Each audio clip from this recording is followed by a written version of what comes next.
25 वर्ष पर सत मानिला पाकिस्तान।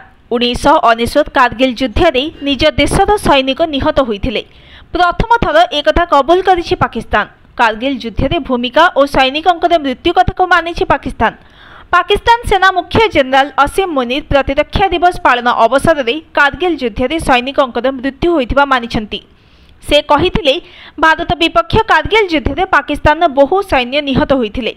केवल कारगिल नुहे 1948, 1965 और 1971 युद्ध में भी पाकिस्तान हजार हजार सैन्य देशपाई बलिदान देछंती।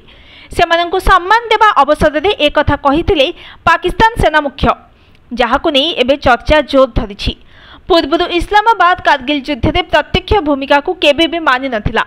अनुप्रवेशकारी को काश्मीर स्वाधीनता संग्रामी किंबा मुजाहिदीन बोली कहि आसुथला। एबे सार्वजनिक भाव में सत मानिछि पाकिस्तान।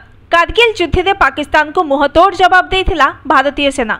3 मासर लंबा लड़ाई पर टाइगर हिल समेत कारगिल सेक्टर LOC रे अनुप्रवेशकारी कब्जा करिथिबा स्थान को निज दखल को आनिथिला भारत।